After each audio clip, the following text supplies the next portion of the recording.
Game খেলা যাক। হ্যাঁ, তোর সাথে বুদ্ধির পরীক্ষা, চল হয়েই যাক, জিতবো তো আমি। স্যার, একটা প্লেনে করে 500 ইট নিয়ে যাওয়া হচ্ছে, সেখান থেকে একটা ইট নিচে পড়ে গেলে প্লেনে আর কটা ইট থাকবে? 499টা। সিম্পল। আচ্ছা ঠিক আছে, হাতিকে কিভাবে ফ্রিজে ঢোকাবো? ধুর পাগল, হাতিকে ফ্রিজে ঢোকানো যায়? ফ্রিজ খোলো, হাতিকে ঢুকাও, ফ্রিজ বন্ধ করে দাও।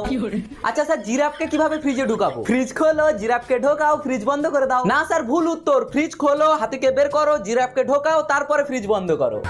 আচ্ছা স্যার, জঙ্গলে সিংহের বিয়ে হচ্ছে, সেখানে সব পশুরা গিয়েছে, শুধু একজন যায়নি, সেটা কে? কে হবে? সিংহ নিজেই হয়তো আসেনি। আরে স্যার, জিরাফ যায়নি, জিরাফ তো ফ্রিজে বন্ধ, ও কি করে যাবে? বাঘের গুহার সামনে থেকে রূপাকে যেতে হবে, ও কি করে যাবে? দূর পাগল, কিভাবে যাবে? গেলে তো বাঘ ওকে খেয়ে নেবে। আরে স্যার, বাঘ তো সিংহের বিয়েতে গিয়েছে, এমনিই চলে যাবে। তবুও রূপা মারা গেল, কি করে? আরে কি করে মরবে? সব পশুরা তো সিংহের বিয়েতে গিয়েছে, তাহলে ওকে কে মারবে? আরে স্যার, ওই যে প্লেন থেকে একটা ইট নিচে পড়ে গিয়েছিল, ওটা তো রূপার মাথায় পড়েছে।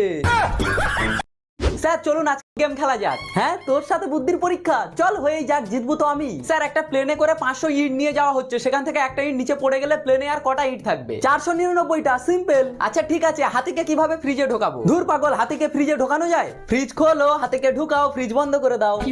আচ্ছা স্যার, জিরাফকে কিভাবে ফ্রিজে ঢুকাবো? ফ্রিজ খোলো, জিরাফকে ঢোকাও, ফ্রিজ বন্ধ করে দাও। না স্যার, ভুল উত্তর। ফ্রিজ খোলো, হাতিকে বের করো, জিরাফকে ঢোকাও, তারপরে ফ্রিজ বন্ধ করো। আচ্ছা স্যার, জঙ্গলে সিংহের বিয়ে হচ্ছে, সেখানে সব পশুরা গিয়েছে, শুধু একজন যায়নি, সেটা কে? কে হবে? সিংহ নিজেই হয়তো আসেনি। আরে স্যার, জিরাফ যায়নি, জিরাফ তো ফ্রিজে বন্ধ, ও কি করে যাবে?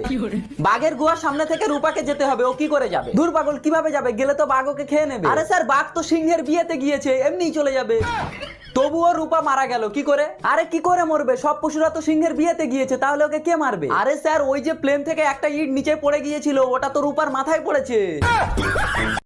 স্যার চলুন আজকে